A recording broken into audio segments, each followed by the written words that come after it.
Assalamualaikum warahmatullahi wabarakatuh. My name is Asraf Salmi.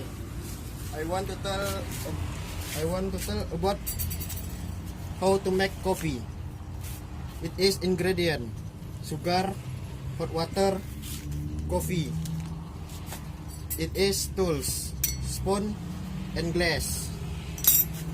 Steps: prepare a glass. Second, add coffee and sugar.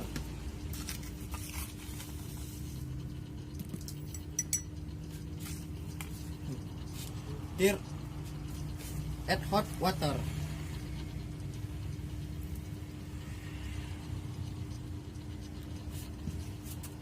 Fourth, serve in evenly using a spoon.